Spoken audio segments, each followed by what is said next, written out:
Bienvenue dans ce premier tutoriel traitant du nouveau paquet d'applications Snap d'Ubuntu et de l'outil de génération Snapcraft. Dans cette série de tutoriels, nous étudierons ensemble différents cas pratiques de construction de paquets Snaps au travers de leur fichier de génération, le fichier snapcraft.yaml. Afin de bien comprendre ce qui va suivre, nous expliquerons dans ce premier tutoriel ce que sont les paquets d'applications Snap et comment fonctionne Snapcraft. Permettez-moi d'abord de me présenter. Je m'appelle Winael, je suis membre officiel de la communauté Ubuntu depuis un peu plus d'1 an, où j'officie principalement en tant qu'évangéliste. Aujourd'hui, je promeux Snappy Ubuntu Core et les paquets d'applications Snaps sur différents événements IRL, tels que les salons, les rencontres à cœur et en ligne. Alors, qu'est-ce qu'un Snap? À l'origine, les paquets d'applications Snap sont nés avec le projet Snappy Ubuntu Core. Ils sont en quelque sorte la version 2.0 des paquets Click développés pour l'Ubuntu Phone. Les premiers paquets Snaps sont donc logiquement apparus avec la première sortie de Snappy Ubuntu Core sur le nuage de Microsoft Azure en décembre 2014. Les autres plateformes de cloud computing comme Google Compute ou Amazon Web Services suivront Azure quelques jours plus tard. Début 2015, Snappy Ubuntu Core et ses paquets d'applications Snap débarquaient sur l'Internet des objets. C'est donc l'apparition de drones, de robots, de réfrigérateurs, switch, gateway qui utilisent Snappy Ubuntu Core et ses paquets d'applications Snaps. Un an plus tard, c'est-à-dire cette année, lors de l'UbuCon Summit qui s'est déroulé à Los Angeles, Mark Shuttleworth annonçait l'arrivée des paquets Snaps sur la version traditionnelle du poste de travail pour Ubuntu 16.04 LTS. Alors techniquement, qu'est-ce qu'un paquet Snap? Contrairement à ce qu'en pensent certains, il ne s'agit en aucun cas d'un paquet d'installation tel que le seraient les paquets MSI de chez Microsoft. Un paquet Snap est en réalité un système de fichiers encapsulé dans une archive SquashFS, monté en lecture seule et protégé via des profils seccomp permettant de filtrer les processus et des profils à part mort limitant l'accès à cette capsule sur la base de l'adresse MAC virtuelle des paquets. Alors comment ça fonctionne?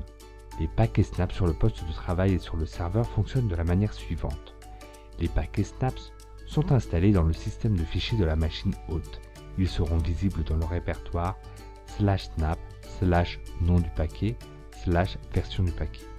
Quand un snap est lancé, un espace de nom esclave est créé, un répertoire /tmp privé est créé, Ubuntu Core Launcher montre les liaisons vers les répertoires /bin, /lib, /lib64, /sbin, /usr du paquet Snap Ubuntu Core. Le lanceur Ubuntu Core Launcher ensuite applique le confinement à part mort et seccomp. L'application est lancée, elle peut voir les points de montage /dev, /proc, /sys, /media ou autres du système hôte, mais atténué par le profil à part mort. Mais alors pourquoi faire un nouveau système de paquets? Les mises à jour des paquets Snaps sont transactionnelles. Cela veut dire qu'elles ne peuvent pas se retrouver dans un état entre deux, comme cela arrive parfois avec les mises à jour de paquets traditionnels. Les paquets sont isolés les uns des autres, les paquets Snap sont encapsulés avec toutes les librairies dont ils ont besoin, c'est-à-dire qu'une mise à jour d'un paquet Snap ne peut pas entraîner une régression tant au niveau du système d'exploitation qu'au niveau des autres applications. Les paquets Snaps sont des blobs immutables. Ce sont des archives SquashFS en lecture seule donc. Aucune modification ne peut être faite au binaire. L'application est garantie de fonctionner comme elle a été développée. Personne ne peut l'altérer. Les paquets Snaps sont confinés. En fait, c'est l'assemblage entre le système de fichiers SquashFS, les filtres au processus seccomp et des profils d'accès par adresse MAC à part mort qui garantit le confinement. À tout moment, l'utilisateur peut connaître les interactions entre les paquets Snaps et les activer ou désactiver au besoin. Mais attention, ces filtres ne peuvent pas protéger des accès aux fenêtres entre applications dues à l'architecture du serveur graphique X11. L'isolation graphique ne pourra être apportée qu'au travers de serveurs graphiques sécurisés tels que Mir ou Wayland. Qu'est-ce que Snapcraft maintenant? Snapcraft est un outil facilitant la construction et la création de paquets d'applications Snap. Il y est simple d'y ajouter des composants depuis différentes sources et de les construire avec différentes technologies ou solutions. Les parties d'application sont l'un des points centraux de Snapcraft. Une partie d'application est une pièce de logiciel ou de données requise par un paquet Snap pour fonctionner ou construire d'autres parties. Chaque partie d'application est gérée par des greffons Snapcraft et sont généralement indépendantes les unes des autres. Les greffons. Chaque partie de logiciel a un greffon qui lui est associé fournissant le mécanisme permettant de la construire. Il existe une variété de greffons déjà inclus pour permettre de construire des projets basés sur Python 2 et 3, sur Go, sur Java, CMake ou AutoTools. Nous y reviendrons plus en détail lors de l'étude de fichiers snapcraft.yaml de différents projets. Les interfaces. Une interface donne à un paquet Snap la possibilité d'utiliser des ressources fournies par un autre paquet Snap, incluant bien évidemment le paquet Snap du système d'exploitation puisque Ubuntu Core est lui-même un paquet Snap. Le workflow.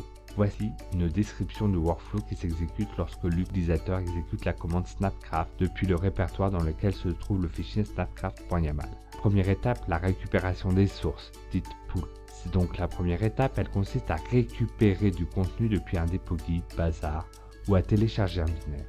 Le contenu de chaque partie sera stocké dans le répertoire part / nom de la part / src. Ensuite vient l'étape de construction des parties, dite build. Cette étape fait suite à l'étape de récupération des sources. Chaque partie est construite dans son répertoire part / nom de la part / build et s'installe dans son répertoire part / nom de la part / install. Vient ensuite l'étape de transit, dite stage. Après l'étape de construction de chaque partie, elles sont combinées en une seule arborescence de répertoire que l'on appelle zone de transit et qui se retrouve dans le répertoire ./stage. C'est à l'intérieur de cette zone que toutes les parties peuvent partager des actifs tels que des librairies. Ensuite viendra le dépouillement du paquet Snap, des strips. Lors de cette étape de dépouillement, les données sont déplacées dans le répertoire ./snap qui ne contiendra que le contenu qui sera mis dans le paquet Snap final, contrairement à la zone de transit dont on a parlé à l'instant, qui peut inclure des fichiers de développement non destinés au paquet. Les informations de métadonnées de votre projet Snap vont aussi être placées dans le répertoire ./snap/meta. Ce répertoire ./snap est très utile pour inspecter ce qui se passe dans votre paquet et faire des post-traitements finaux sur la sortie de Snapcraft. Enfin, via l'étape de construction du paquet Snap, dit Snap.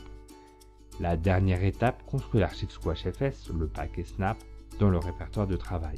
Chaque étape du workflow peut être simulée en la précisant en argument de Snapcraft. Snapcraft Pool va récupérer les sources, Snapcraft Build va construire les parties, Snapcraft Stage va mettre toutes les parties en zone de transit, Snapcraft Strip va dépouiller le paquet et Snapcraft Snap va générer le paquet. Voilà, c'est tout pour aujourd'hui. Nous avons vu les bases pour comprendre ce qui va suivre. Dans le prochain épisode, nous étudierons le fonctionnement du fichier snapcraft.yaml permettant de construire une application de téléchargement de vidéos YouTube Downloader basée sur l'utilitaire YouTube DL. Merci d'avoir suivi cette vidéo. N'hésitez pas à faire part de vos critiques dans les commentaires. Vous pouvez mettre un pouce vert si vous avez aimé ou un pouce rouge si vous n'avez pas aimé. Mais merci de votre retour. À très bientôt.